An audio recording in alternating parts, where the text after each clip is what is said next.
This is the AP Stats Chapter 5, Lesson 1 and 2 video on probability. And we're looking at simulation and randomness as well as mathematical rules for probability.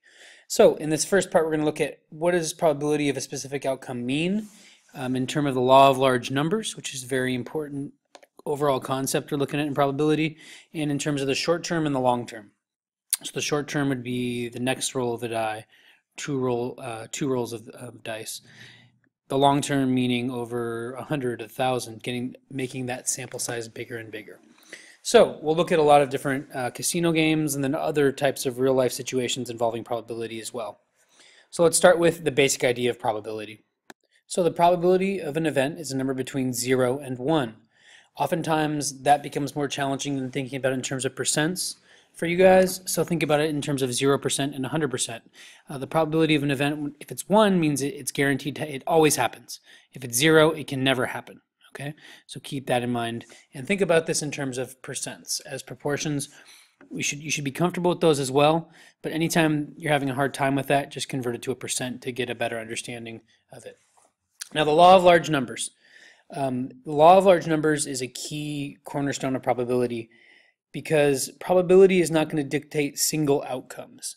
So the probability of rolling 2 dice and getting snake eyes, getting 2 ones, is 1 in 36. That's not going to mean that I can't roll at the next roll of a die, or that I can, or that I'm guaranteed to.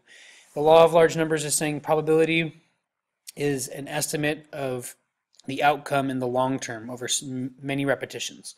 So we're going to go back to this because this is a key idea. Some people, if there's somebody batting like Buster Posey, let's say he's a 333 hitter, and which is about 1 for 3. 1 out of every 3 times he's getting a hit. And he's 0 for 2, and somebody will say, oh, he's guaranteed to get a hit the next time because he bats 333. Well, no, 333 is just in the long term how often, what proportion of the time he gets a hit, 0.33 or a third of the time. Over a small number of trials, he might go 4 for 4, he might go 0 for 4. So that's the idea of the short term and the long term. Now, if we looked at Posey over the next 1,000 at bats, it's likely, all else things equal, he would have somewhere around 333 hits. He may not, though. He may have slightly over, slightly less. So some myths about probability. Randomness, we often try to make predictions based on randomness. So it seems like, okay, you're spinning the ball on a roulette wheel where you can get either black, red, or there's one outcome, 0, where there's no color, or green, and you've gotten black 3 times in a row. Does that mean you should get red on the next roll, or are those outcomes independent? Does the next spin of the wheel, is it affected at all by the fact that previous outcomes have been landed on black? So sometimes the way our mind works wants to make predictions based on the probability and previous outcomes, even though they don't have anything to do with each other. So even in a large number of chance occurrences, like I said with Buster Posey, who may have 1,000 at bats, he may get 350 hits, he may get 300. So probability is not a guarantee. It's an estimate of a long term, of an amount of successes in the long term. Oftentimes we'll simulate probability to get an idea of how likely something could occur if it's plausible. And we'll use the same idea of state, plan, do, and conclude as we do throughout the year by looking at a question of interest, planning how we're going to use a chance process to simulate it, actually carrying out the simulation, and using that to answer our question. Now, we might be able to determine if something's plausible or not based on simulation, but again, the simulation doesn't necessarily guarantee our outcome. It can tell us the likelihood of something occurring, give us a more tangible feel for what probability is, but again, it can give us a way to start to interpret a question but not give us a definitive answer oftentimes. Okay, so here's your multiple choice question involving probability and what it means in the long term and the short term. Found that the probability of getting 3 of a kind in a hand where you get in 7-card poker, that means each person's dealt 7 cards, is about 4.83%, or close to 5%, which is 1 in 20. What is the interpretation of what that means? So you have 5 options here. I'd like you to pause right now, look over the Chapter 5 Lesson 1 summary and some of those examples, and then answer the multiple choice, and then push play for the 5.2 outline as well as your free response question. So keep in mind this outline is also on Schoology, so you can take a look at this on your own or follow along with it as we go. So in 5.2, we're looking at probability rules. What are the basic rules and terms and their definitions, and what's the difference between mutually exclusive and independent? These are really important terms. So after this video, during this video, we're focusing big time on those because they're key ideas in this chapter that we're going to look at quite a bit and have significant effects in terms of how we're going to calculate probabilities, depending on whether events are mutually exclusive and using probability to determine whether events are independent. So let's start basic with what we're talking about. A sample space is all possible outcomes. So we're looking at the sample space for rolling 2 dice, which means all the possibilities when we roll 2 dice. There are 6 by 6, so there's 36 combinations. So to roll any one of these, so a 1 on the red die, a 4 on the second die, would be a 1 out of 36 chance. Now to roll a 1 and a 4, there's also another way you could do it. You could roll the 4 and the 1 here. So there's 2 ways. You could have a 1 on one die and a 4 on another. That'd be 2 out of 36 or 1 out of 18. Now, oftentimes I'm going to ask you to leave your probability in terms of a fraction because that tells us something valuable in terms of how many outcomes are successes in the numerator, how many outcomes are total possible in the denominator, and then also express it as a decimal to get a sense of how often we should expect it to occur. Space S and a probability model has a sample space and then a probability for each outcome.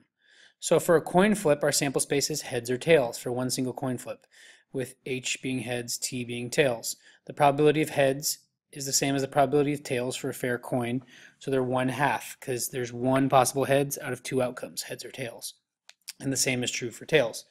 For a roll of the die, we'd represent our sample space like this, with those little brackets. So there's 6 possible outcomes, each of them being just as likely on a fair die. So 1 out of 6 times, that would be the probability for each one. Now, oftentimes we'll define events with a letter, and we'll talk about some subset, that means a part of the sample space, so some series of outcomes, which is what a lot of different chance games rely upon.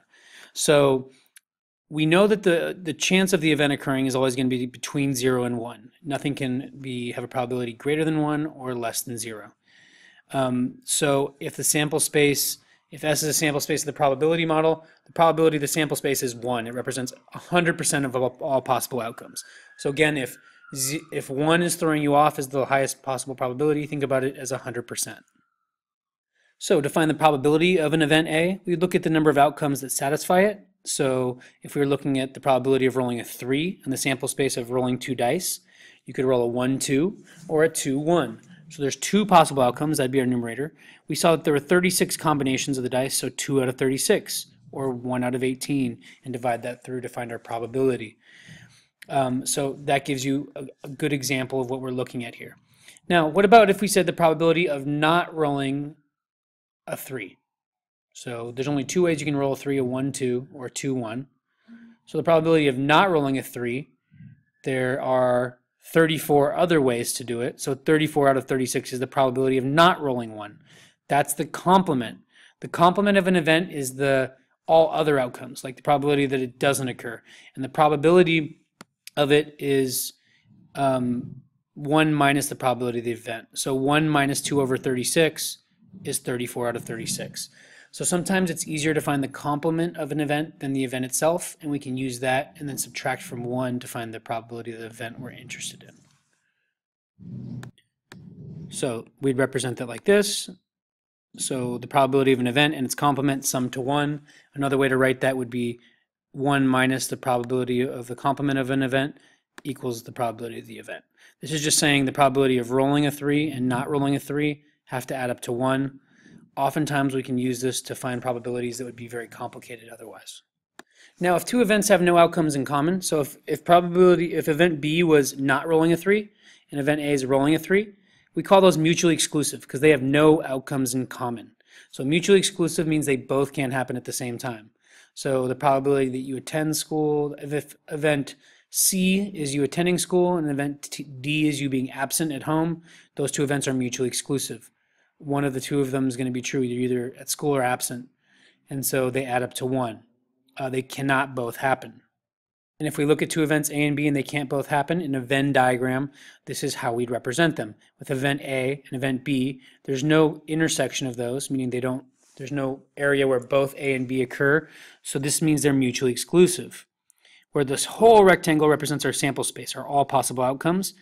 A is that one subset, so this could be rolling a 3. This could be not rolling a 3. In that case, those two events represent the whole sample space. So here you could do the same thing, the complement not rolling a 3, and they add up to 1. So in probability notation, we'd write probability of A plus its complement equals 1.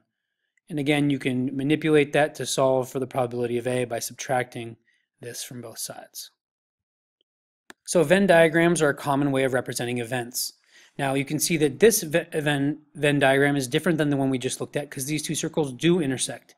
That means that these two events are not mutually exclusive. There are some times when they both occur. An example could be event A is rolling a 5 on one of the die that you roll, and event B is a total of 6 on the 2 dice. So the intersection would be 5 and a 1 or a 1 and a 5. So there'd be 2 outcomes here. A total of 6 could also be satisfied by a 3 and a 3, a 2 and a 4, a 4 and a 2, a 1 and a 5, and a 5 and a 1. So here we have 2 events. This means they can both occur because there's an intersection. That means A and B are both happening. So these 2 events are not mutually exclusive. So to break it down here, we have an intersection, and this is from your book when they look at a sample space for gender and pierced ears. So we're looking at male, event A, pierced ears, event B, and the intersection. So this intersection is males with pierced ears. This part that's not in the intersection, event B, is pierced ears but not male. That means these are females with pierced ears. And then this is male but not pierced ears. So you can see that both can occur, so those 2 events are not mutually exclusive. Now we describe that as the intersection, and this little N, or an upside down U, is how we write it. The probability of A intersect B. That means A and B occur, and we call that the intersection. Now if we looked at the entirety of both circles, so this circle, this portion, and this portion, we call that the union. So here this represents the union. This means either A or B occur, because it could be just A but not B, A and B occurring, just B but not A occurring. So that's A or B, and we use a U for union. This is the union events A and B. Now if we're finding the union, we could add up the probability of A, this circle here, and add up the probability of B.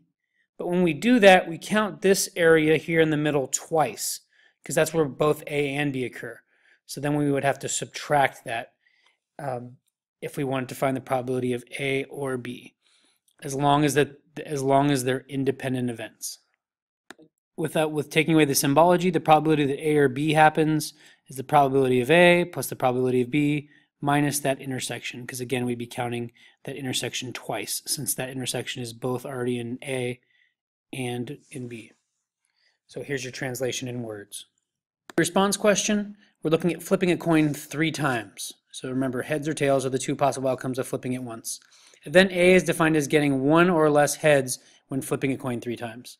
So there's 4 ways we can do that. We get heads on the first, and tails on the second and third, heads on the second but tails on the first and third, or tails on the first and second and heads on the third. We could also get tails, tails, tails, so no heads.